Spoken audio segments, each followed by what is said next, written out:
روزے کا جو کانسیپٹ ہے یہ ہر مذہب میں تقریباً موجود ہے جو دنیا کے اکابر مذاہب ہے. اللہ نے سورہ بقرہ سورہ نمبر 2 کی آیت نمبر 183 میں کہا یا ایھا الذین آمنو، اے مسلمانوں، اے ایمان والو، کتب علیکم الصیام، تم پر روزے کو فرض کر دیا گیا ہے، کما کتب علی الذین من قبلکم، جس طرح تم سے پہلے والے گروہوں پر روزے کو فرض کیا گیا تھا.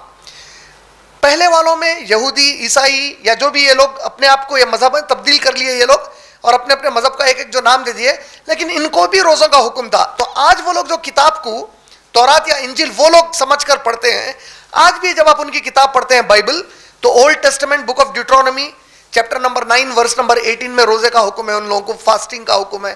اسی طرح gospel of Matthew chapter number 17 verse number 21 میں روزے کا حکم آیا ہے. اسی طرح اگر آپ مہابھارت پڑھیں گے تو انوشاسن پرو بک نمبر 13 میں روزے کا حکم دیا گیا ہے. تو ہر مذہب میں روزے کا حکم ہے، شکلیں الگ الگ ہے. جیسا ورت جب رکھتے تو ہندو جب ورت رکھتے تو کئی قسم کا ورت رکھتے، اس میں سے بعض ورت میں صرف میوے کھاتے، بعض ورت میں صرف پانی پیتے پورے دن میں.